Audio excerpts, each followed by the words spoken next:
Lucas 17, de 11 a 19. Assim diz a palavra do Senhor. De caminho para Jerusalém, passava pelo meio de Samaria e da Galiléia. Ao entrar numa aldeia, saíram-lhe ao encontro 10 leprosos, que ficaram de longe e lhe gritaram, dizendo: Jesus, mestre, compadece-te de nós. Ao vê-los, disse-lhes Jesus: Ide e mostrai-vos aos sacerdotes. E aconteceu que, indo eles, foram purificados. Um dos 10, vendo que fora curado, voltou, dando glória a Deus em alta voz. E prostrou-se com o rosto em terra, aos pés de Jesus, agradecendo-lhe. E este era samaritano. Então Jesus lhe perguntou: Não eram 10 os que foram curados? Onde estão os 9? Não houve porventura quem voltasse para dar glória a Deus, senão este estrangeiro? E disse-lhe: Levanta-te e vai, a tua fé te salvou. Amados, quantos salmos você sabe de cor? Quantos textos da Bíblia de memória? Eu quero te dizer que você sabe mais do que você pensa. Eu passei por uma experiência. Uma vez, no meu primeiro ano de pastorado, a minha filha não tinha nascido ainda, eu só tinha o Rafael, pequenininho ainda, e a lâmpada bem da frente da igreja tinha queimado. Eu, em vez de chamar alguém para tirar a lâmpada, era no domingo, queimou a lâmpada na hora que foi acender, então eu fui subir no telhado para tirar a lâmpada e trocá-la. Quero dizer aos irmãos que eu fui bem tranquilo, porque ainda que é aquela de 2 águas, né? Então você vai no meio, e eu fui de 4. Não era, estava meio ridículo, mas não tinha ninguém vendo mesmo. Era no telhado, e eu fui andando, engatinhando sobre o telhado. Foi uma maravilha. Mas quando eu cheguei na metade, mais ou menos, eu escutei a madeira lá embaixo, era uma igreja antiga. Eu comecei a ouvir ela estalando. E eu pensei, eu voltar do jeito que eu estou aqui, né? Não tem como dar a volta, fazer o contorno. E aí eu falei, eu vou continuar. Irmãos, eu descobri que eu sabia muito mais textos da Bíblia de cor, porque eu falei todos eles, até acabar. E fui caminhando, troquei a lâmpada, e graças a Deus estou aqui vivo. Deus me preservou, mas foi um terror para mim. Aqueles minutos e aquela distância. Eu pensei, eu não imaginava que essa igreja fosse tão comprida, né? Nunca acabava. Mas eu contei essa história, queridos, porque você pode seguir esse exemplo, viu?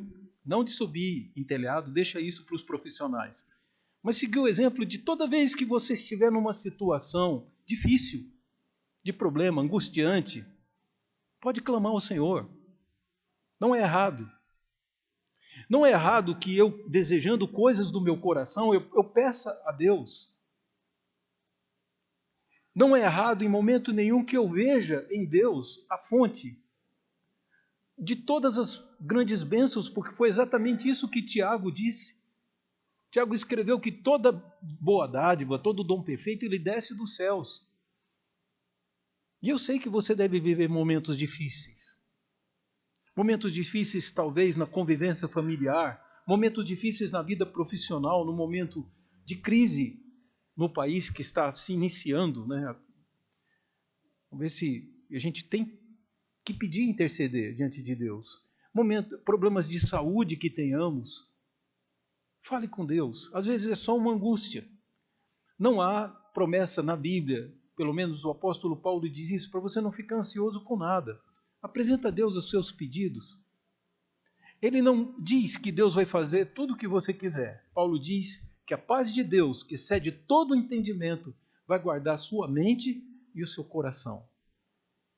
Você vai ficar em paz, isso eu te dou certeza. Ore muito a Deus. Fale com Ele. Porque te atender ou não, depende dos planos, depende do futuro. Tem certas coisas que pedimos que parecem boas e depois descobrimos que não são tão boas assim. Esse texto nos fala de um momento em que aqueles homens, de homens, aqui fala de 10 homens, que pedem uma coisa a Jesus. E é importante você conhecer alguns detalhes que não estão aqui no texto, mas que por causa das passagens do Antigo Testamento, é possível você entender um pouco melhor o drama que esses homens viviam. Eles eram homens que sofriam, eu posso dizer duas coisas com eles: eles tinham um mal e tinham uma esperança. O mal que eles sofriam é o que hoje, modernamente, mudamos o nome para ver se com isso tirávamos o estigma que essa doença traz, que era terrível, que vem do passado, que é a lepra. Então mudaram o nome de hanseníase, né? Homenagem ao médico que descobriu o bacilo causador, que é um bacilo. Então a hanseníase é um mal terrível. Ela imediatamente ela não causa dor física nenhuma. Porque quando os seus nervos são consumidos, às vezes você não sabe nem que está doente, você perde a sensibilidade. E depois, não só a sensibilidade, começa a perder os membros do corpo. Então é possível, talvez, que esses homens já estivessem sem dedos, problema de extremidade, eles perdem o nariz, perdem a orelha, os dedos dos pés. A hanseníase vai destruindo a pessoa e ela é terrível. Então, uma lei sanitária de Israel, porque a lei de Israel também tinha previsão para esses males, uma lei sanitária de Israel ensinava que se um homem fosse descoberto como portador da lepra, que esse homem deveria ser isolado. Se esse homem tivesse tocado em alguém, as pessoas que ele tocou ficariam 7 dias esperando para ver se manifestava a doença, e depois elas tinham que se apresentar ao sacerdote, porque os sacerdotes era a classe dada por Deus, inclusive que podia dar ali algum tipo de atestado de sanidade. Era o sacerdote que fazia uma perícia, que olhava se havia manchas brancas no corpo da pessoa, e não percebendo que essa pessoa estava limpa, ela era liberada para voltar para casa depois de 7 dias, podia abraçar sua esposa, abraçar suas crianças. Porém, se uma mancha aparecesse e era uma doença incurável, o futuro desse homem não deixava nenhuma expectativa para eles, porque eles ficariam isolados até a morte. Foi isso que tirou do trono, vejam só, que a lei em Israel era mais importante do que o rei. Que beleza isso, porque Deus era mais importante do que o próprio rei e do que o reino. Deus é importante, mais importante que tudo. Então em Israel, quando o rei Uzias profanou o templo do Senhor, entrando nele com um incensário para oferecer incenso a Deus, e ele foi barrado pelos sacerdotes, mas insistia ainda em fazer uma coisa que era só lícito aos sacerdotes fazer, brotou lepra na testa dele.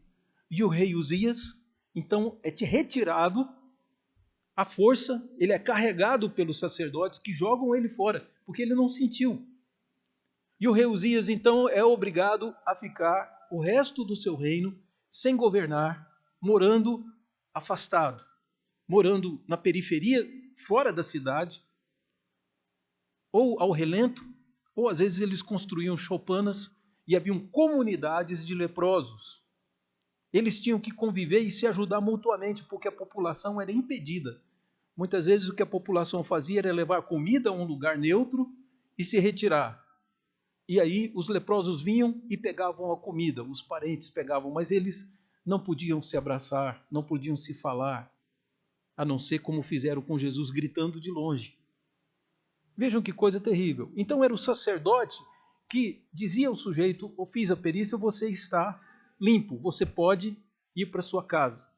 Era tão rigorosa a lei sanitária de Israel quanto a lepra, que se um homem chegasse na nossa casa e se apoiasse uma parede enquanto falava-se com você, quando ele terminasse de falar, se descobrissem que ele era leproso, eles arrancavam um pedaço da parede e queimavam.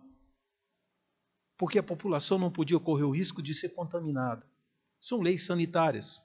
Era o máximo que Israel podia fazer para preservar a sua população. Mas eu disse que era um povo eram pessoas com um problema, mas também com uma esperança. Que esperança pode haver para um leproso? É que pelas profecias de Daniel, o Messias, o grande rei enviado por Deus, poderia estar andando por ali e trazer um reino de justiça e prosperidade para Israel incomparável. Certamente isso afetaria e ele beneficiaria também os leprosos. O povo fazia uma ligação muito séria com lepra como castigo de pecado, e não deixa de ser. Foi Adão que abriu essa porta, mas não é porque um homem é leproso que ele é mais pecador do que um outro que não seja. Mas o que acontece aqui é que agora esses 10 homens ouviram falar a respeito de um tal de Jesus da Galileia. Eles estão, na verdade, morando numa aldeia, não na aldeia, mas perto de uma aldeia, e recebendo os benefícios da aldeia, possivelmente, para viverem, porque eles não podiam trabalhar, não tinham perspectivas de vida, na fronteira entre a Galileia e Samaria.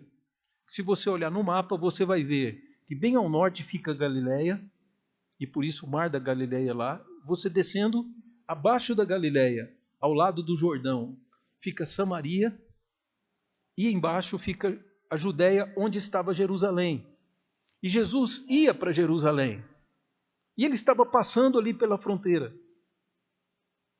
E aqueles homens, cheios da esperança de daquele homem ter como curá-lo, gritaram para Jesus. Eles ouviram falar que o Messias não somente já estava na terra, como ele tinha poder para curar pessoas. Então eles fizeram certo. E eu quero que você olhe para esse texto exatamente com a seguinte perspectiva: que Jesus é Deus visitando o seu povo. Alguns tentam diminuir a importância de Jesus. Na verdade, isso caracteriza toda seita. Há uma seita que diz que Jesus é meramente um anjo, não é Deus. Há seitas por aí que dizem que Jesus foi só um de nós, ele era o médium de Jerusalém. Então, há uma força muito grande de tentar diminuir a importância de Jesus, porque quem não crer em Jesus como ele é, a mensagem do Evangelho fica ineficiente para ele. O apóstolo João diz na sua segunda carta que se alguém bater na sua porta e não tiver a doutrina do Filho, então ele não tem também a doutrina do Pai. Não receba em casa e nem dê boas-vindas, e muito menos compre suas revistas. Tá? Isso é implicação minha, João não disse isso. João disse para você não receber em casa e não dar boas-vindas. Porque aquele que dá boas-vindas a essas pessoas se faz cúmplice das suas más obras.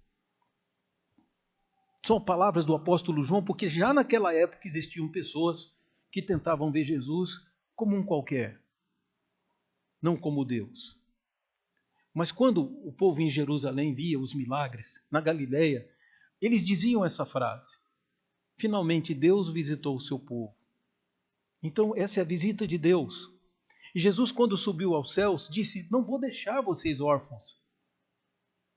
Para nós ele disse: eu vou deixar o meu espírito. O mesmo pelo poder do qual eu operava, os milagres e tudo, eu vou deixar com vocês. E a outra coisa que Jesus disse foi que estaria sempre conosco, na pessoa do Espírito Santo. Portanto, queridos, Deus visitou o seu povo e Deus ainda está presente. Aonde? Ele é o cabeça, mas o corpo é a igreja. É na igreja do Senhor Jesus que ele pode ser encontrado. Irmãos, eu louvo a Deus. Sabe por que nós temos essa Bíblia na mão? Por que você tem uma Bíblia em português para você ler? Porque um rapazinho, entre 14 e 16 anos de idade, se converteu ao Senhor Jesus pela pregação dos holandeses. E esse menino, já desde cedo, decidiu que o seu povo teria uma Bíblia na sua língua. Ele era um português chamado João Ferreira de Almeida. E gastou a sua vida estudando para tentar traduzir a Bíblia para o seu povo debaixo da manutenção do patrocínio dos holandeses. Os reformados holandeses, que é o equivalente aos presbiterianos da Holanda. E João Ferreira de Almeida, como um bom presbiteriano, preocupava-se com a escritura para o seu povo e traduziu em 1681, veja, o Brasil tinha 181 anos de idade, quando João Ferreira de Almeida terminou o Novo Testamento e publicou, para os portugueses, é claro. E em seguida, quando ele morreu fazendo a tradução de Ezequiel, os seus alunos de grego e de hebraico terminaram a tradução de Ezequiel para frente, foram seus alunos que fizeram a tradução. E é praticamente uma unanimidade no Brasil, pela preocupação de que seu povo tivesse.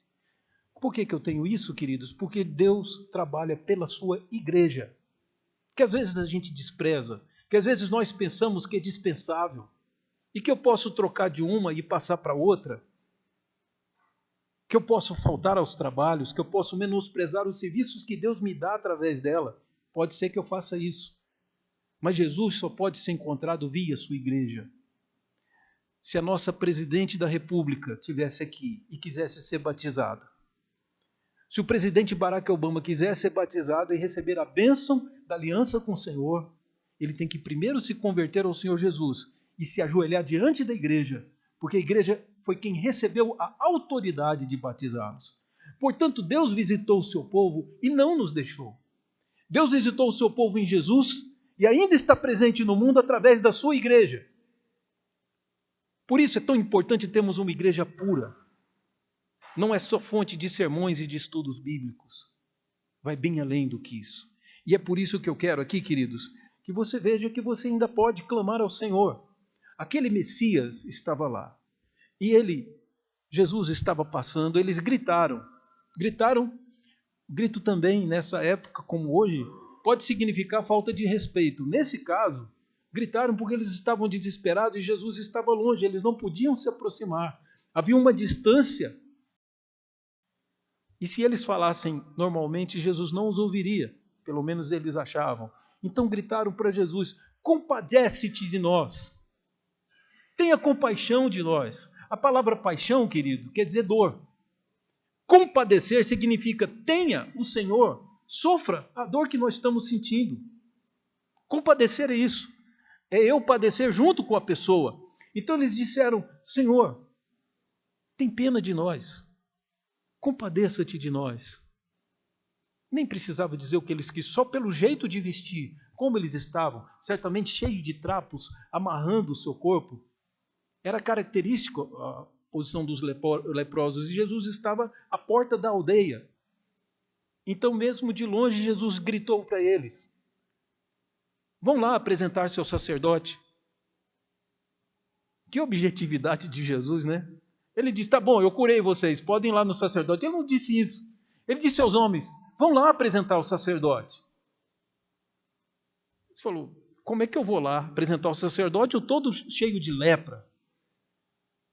Eu doente. Mas Jesus mandou, eles foram. Os 10 homens. Eram 10.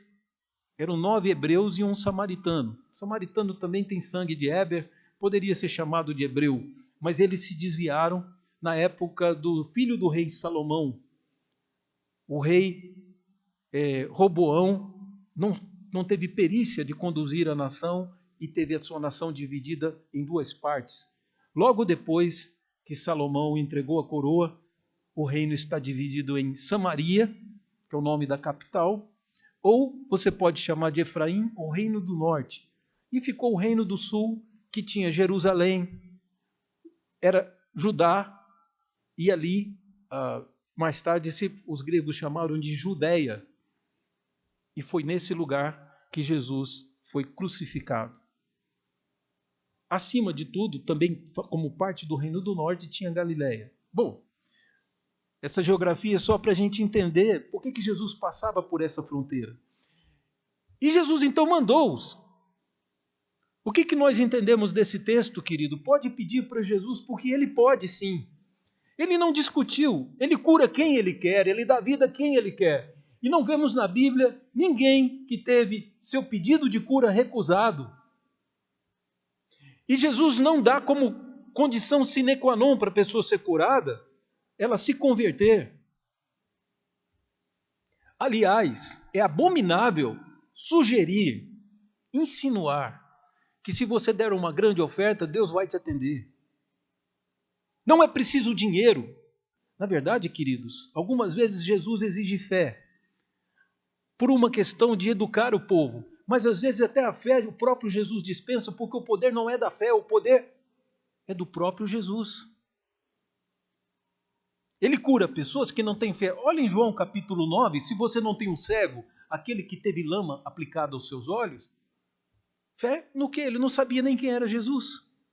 Quando ele encontra Jesus, que ele está curado, Jesus pergunta para ele, você crê no Filho do Homem? Ele diz, quem é, Senhor, para que eu creia nele? E Jesus diz, sou eu. Ele se prostra e adora Jesus. Porque só Deus, a teu Deus adorarás. O fato de Jesus aceitar a adoração significa que Jesus é Deus. Tá? Por isso, quem ensina outro tipo de doutrina não está respeitando as Escrituras.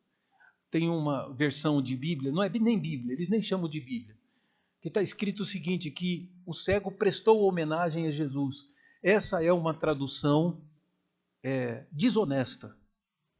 Porque quando Jesus fala lá, só ao teu Deus adorarás, em Mateus capítulo 4, ele usa o verbo proskinel, que é você se prostrar diante. Então isso é adorar. Só ao teu Deus adorarás é usada a palavra proskinel por Jesus e Mateus. Quando você vê aquele homem em João, que ele vê Jesus e diz, quem é para que eu creia? Jesus diz, sou eu. Ele proskinatai, né? Ele se dobra, se prostra, adorando a Jesus. Portanto, Jesus é realmente Deus. E aí nós vemos nesse texto que, sendo Deus, não pediu permissão para ninguém, não invocou anjos, não orou nem ao Pai para pedir isso, disse aos homens, vão lá e se apresentem ao sacerdote. Não é isso que a lei manda? Eles, partindo do pressuposto que ele mandou, falou alguma coisa, alguma boa razão ele deve ter para isso, ele é o Messias. Então vamos embora. Vamos lá aos sacerdotes. Os sacerdotes, possivelmente ele se referia aos sacerdotes que estavam no templo da Judéia, que eram aqueles que estavam de plantão e que poderiam. Então desceram da fronteira de Samaria com Galiléia para atravessar a Samaria e chegar a Jerusalém, na Judéia. Enquanto caminhavam, um deles olhou certamente para si e falou, olha, eu estou curado. O outro olhou, eu também estou. Os 10 foram curados, por isso Jesus mandou apresentar o sacerdote, porque o sacerdote é que daria o laudo médico que eles estavam prontos para conviver com a sociedade. Aqueles homens agora tinham 2 prioridades, né? Talvez as mais importantes que eles poderiam pensar. Apresentar-se ao sacerdote, receber a liberação e correr para casa. Contar para os vizinhos, para as pessoas que eles amavam, que eles foram curados. E quem sabe até dizer, foi o Messias. Esse tal de Jesus da Galiléia, ele mandou a gente apresentar o sacerdote e nós no caminho fomos curados. Olha que coisa extraordinária. Então nós vemos que Jesus pode. Por isso peça a ele, não peça a outro. Não peça a ninguém. Só há um mediador entre nós e o Pai. Paulo diz isso. Você está profanando o Senhor. Se você desprezar Jesus como mediador, ou se você incluir outro mediador, quem quer que seja, pode ser até da família de Jesus. As Escrituras dizem, só existe um mediador. Jesus Cristo, homem. Então vejam só, diante disso vemos por que Jesus tinha o poder. Porque era Deus visitando o seu povo, como havia sido prometido pelo profeta Daniel, pelo profeta Isaías. Os profetas Jeremias, Ezequiel falaram a respeito. Aliás, até Deus chamava Ezequiel com o nome de Filho do Homem, o mesmo nome que Jesus gostava de usar para si. Quem crer no Filho do Homem, não é assim que ele falava? Eram termos que Ezequiel e Daniel usaram. E veja só, na medida em que eles foram curados por Jesus, descobriram que foram curados, então descobriram que Jesus pode sim curar, é por isso que a gente pede para ele, e só para Jesus. Já viram uma frase? Eu vou corrigir a frase teologicamente. Tudo com Jesus, nada sem Jesus e só Jesus. Por que eu estou falando isso? Porque o Brasil separou um dia do ano, desde o presidente João Batista Figueiredo, lá na década de 80, se não me engano, foi estabelecido um feriado do Brasil para o culto da deusa do Brasil. Só que ela não existe. O Deus do Brasil é o Senhor, nosso Deus.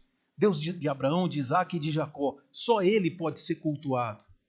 E mais, o seu Filho Jesus.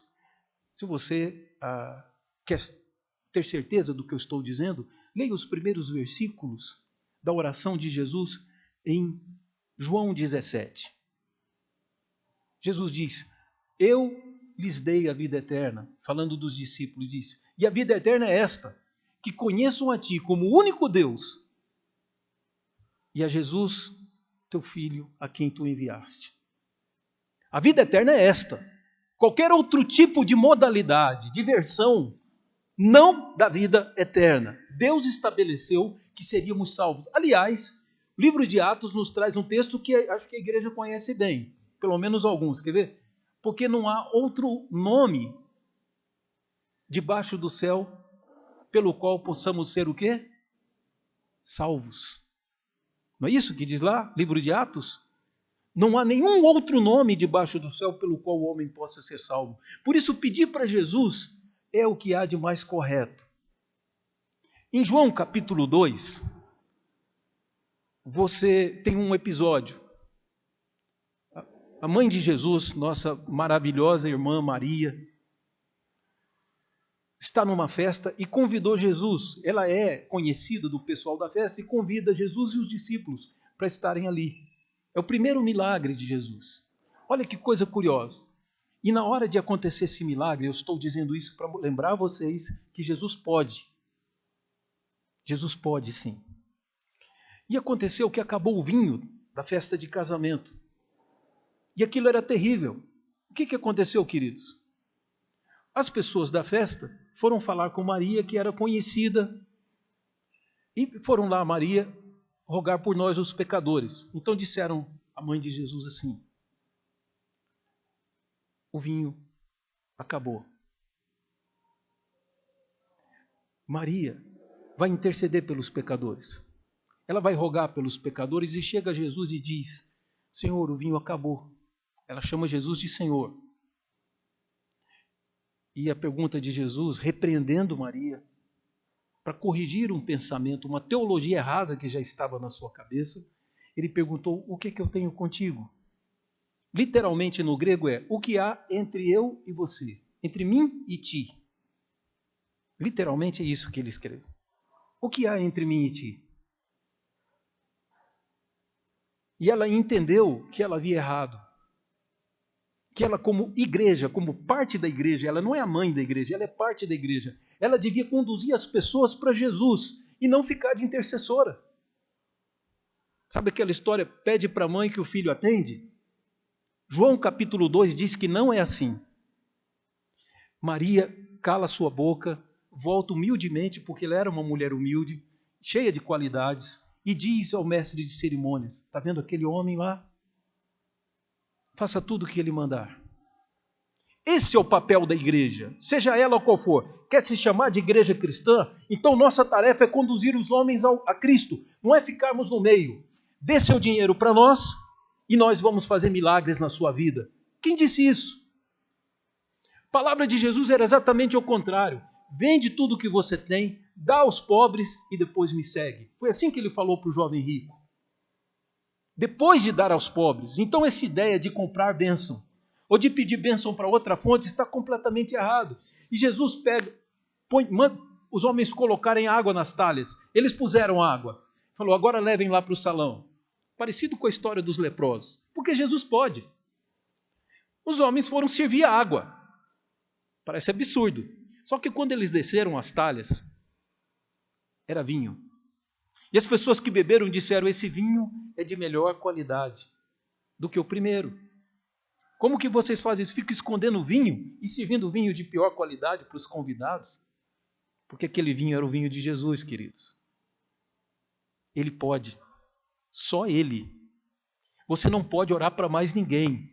Não peça a alguém para rogar pelos pecadores, porque isso é profanação do que Deus estabeleceu na sua palavra. Há somente um Deus e um só mediador. Paulo escreveu isso a Timóteo. Então é muito importante que nós enxerguemos isso. A primeira vez que foram rogar pelos pecadores, ganharam uma bronca. Porque não é assim que Deus quer as coisas. O homem precisa conhecer Deus e seu Filho Jesus. Então, aqueles leprosos tiveram derramado sobre eles o poder, estavam distantes de Jesus e foram curados na caminhada. Jesus não precisava estar junto com eles. Ele está em todo lugar. Jesus é onipresente. Ele é Deus. E quando aqueles homens perceberam que estavam curados, qual foi a iniciativa? Vamos para o sacerdote. Talvez aí foram correndo para receber o laudo que eles poderiam voltar para suas casas na Judéia, abraçar sua família. Estamos de volta. Fomos curados por Deus. Possivelmente eles diriam isso. Um deles considerou outra prioridade. Um deles percebeu que Jesus era mais importante que o templo. Era mais importante que a sua liberação. Era mais importante que a sua família. Deus foi quem me curou. Mas se aquele homem não tivesse dito essa palavra, nós não estaríamos curados, estaríamos leprosos ainda. O poder é dele. Então nós podemos entender, queridos, que Jesus não somente pode, como Jesus também cura. Mas além de poder e curar, Jesus recebe aquele homem que se prostra diante dele. Esse homem vem durante todo o caminho dando glória a Deus. Se alguém não conhecesse, passasse por ele e achar que ele ficou louco, porque ele vinha falando louvores a Deus. Possivelmente dizendo alguma coisa mais ou menos assim: Gadol atah Adonai. Grande é o meu Senhor. Grande és tu, meu Senhor. Aquele hebreu vinha subindo e falando em voz alta, louvores a Deus, engrandecendo a Deus. E quando ele vê Jesus, ele se prostra também diante de Jesus. E é interessante a frase de Jesus, que eu quero que depois você leia aí. Jesus diz assim: só esse estrangeiro veio da glória a Deus? Veja que ele se prostra diante de Jesus e diz: ele veio da glória a Deus. Realmente Deus visitou o seu povo, queridos. Deus visitou você. Nós não tínhamos nascido ainda, mas esse poder ainda permanece hoje.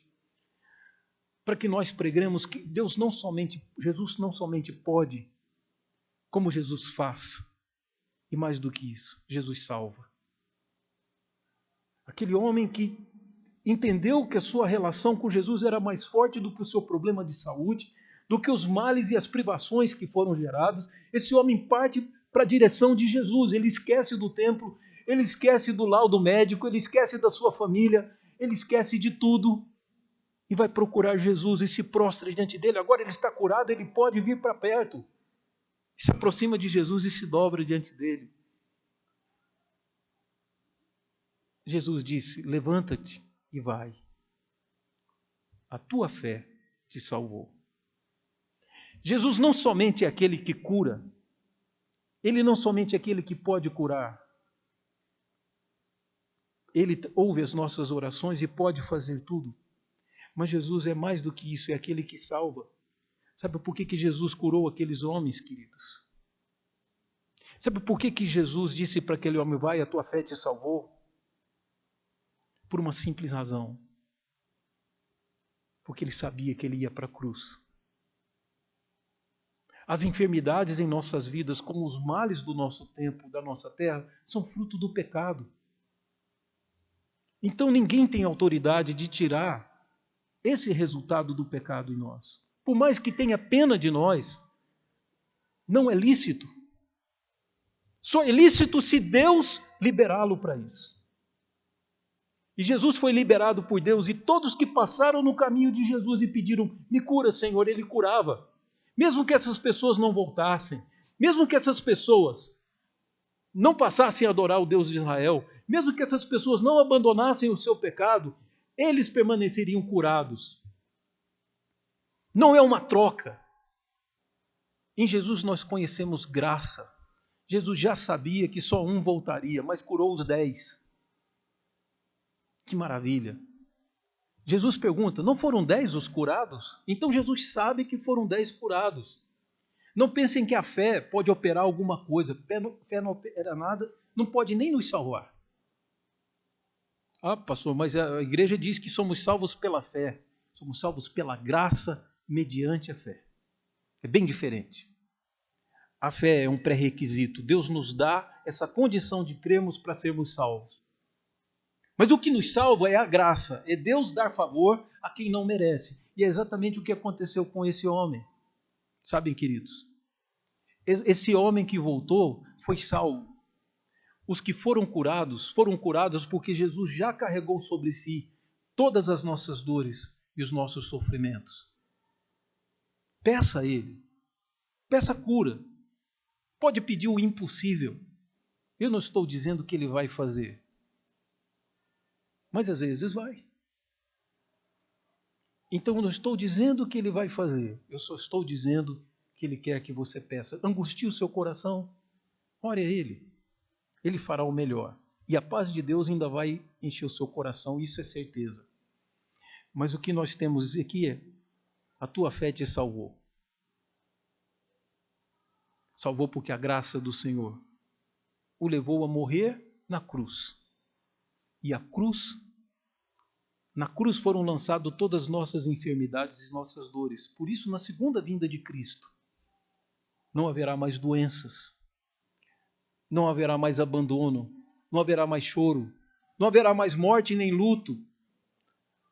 Leia a descrição da Nova Jerusalém, a cidade para onde Deus vai te levar um dia.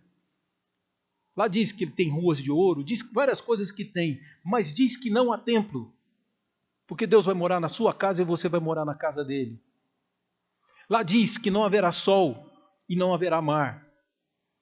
Também não vi descrever farmácia, hospital, nem cemitério.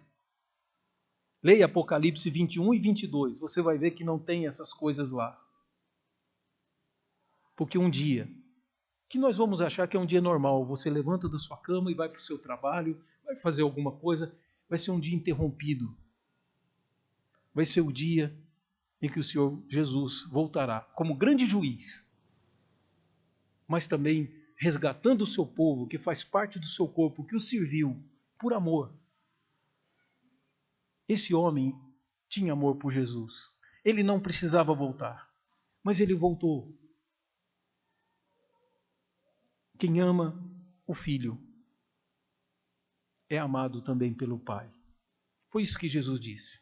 Aquele que tem os meus mandamentos e os guarda, esse é o que me ama. E aquele que me ama será amado pelo meu Pai. João 14, 21. Pode ler lá, você vai ver. Será amado pelo Pai. E eu também o amarei e me manifestarei a ele. Portanto, queridos, para a cura, para o alívio das dores e até para a nossa salvação, era preciso que um preço fosse pago. Por isso Jesus curou o paralítico, por isso Jesus dava ordem ao centurião, é isso mesmo, que tinha o seu servo doente, que chegou em casa e achou ele curado. Jesus podia fazer tudo isso, queridos, porque ele tomou as nossas dores sobre si, a nossa condenação, a nossa culpa. Então ele ficou livre para curar quem ele quisesse, quem passasse no seu caminho. Pois eu quero te dizer que a visita de Jesus também é aqui. Por isso que é tão importante, igreja, quando 2 ou 3 estão reunidos em seu nome, ali ele está. Então você pode pedir a ele. Jesus, queridos, é uma solução tão mais importante nesse mundo de guerras. O mundo está horrível, não está, queridos? Que momento triste que nós vivemos, gente morrendo à toa, criancinhas sendo mortas. Pois até para isso Jesus é a resposta. Alguns anos atrás, acho que uns 10 anos atrás, Jerusalém é uma cidade que está dividida em 4 partes. 2 delas são cristãs, uma delas é muçulmana e a outra é judaica. E na área judaica, 2 palestinos disfarçados e jogaram uma bomba, fizeram um atentado que não deu certo, no lado judaico de Jerusalém. Então esses homens saíram correndo e o serviço secreto de Jerusalém é extraordinário. É questão de segundos, já está todo mundo ali, não tem como fugir. E esses homens então ficaram encurralados, não tinham para onde ir. Passaram na frente de uma igreja cristã. O que eles fizeram? os 5 palestinos, se não me engano, correram para dentro da igreja cristã. O judeu parou na porta e não ia invadir uma igreja cristã porque eles respeitam. Por outro lado, os palestinos foram abrigados na igreja cristã e não foram mortos. Por quê, queridos? Porque, diferente de todos esses líderes religiosos, Jesus ensinou aos seus discípulos que não é com a espada que nós vamos conquistar o reino de Deus, é com a palavra. E por causa disso, há uma profecia, inclusive, entre os muçulmanos, e que o judeu também diz isso, que um dia o muçulmano, ou vamos dizer assim, o árabe e o judeu vão se beijar em Jerusalém. Tem essa profecia. Eles vão se beijar em Jerusalém. Porque é o costume, quando encontram um irmão, um pai, eles dão um beijo no rosto. Então eles vão se beijar. Interessante, né? Pois Jesus é a paz de Jerusalém. A palavra Jerusalém significa casa da paz. Mas a paz de Jerusalém é Jesus. Enquanto os muçulmanos não crerem que ele é mais do que um mero profeta, e enquanto os judeus não aceitarem que Jesus é o Messias, eles nunca terão paz. Sabe por que nós temos relativa paz no Brasil? Porque nós somos cristãos. Nós aprendemos com Jesus que a violência não é resposta. Está aí a resposta. Agora eles são refugiados, eles vão procurar os países cristãos, que eles mataram, que eles perseguiram, que eles não deram ouvidos aos seus missionários, que expulsaram os seus missionários. É aqui que eles vão encontrar paz. Tudo isso eu estou dizendo, queridos, para que você lembre que é só Jesus. Deus visitou o seu povo na pessoa de Jesus. Ou é só Jesus, ou então você não vai tê-lo. Você não tem acesso a Deus. Porque a vida eterna é esta: que conheçam a Deus como único Deus, ao Senhor como único Deus, e a Jesus Cristo a quem Ele enviou. Somente isso. Quem souber essas duas coisas já está salvo. Vamos orar ao Senhor?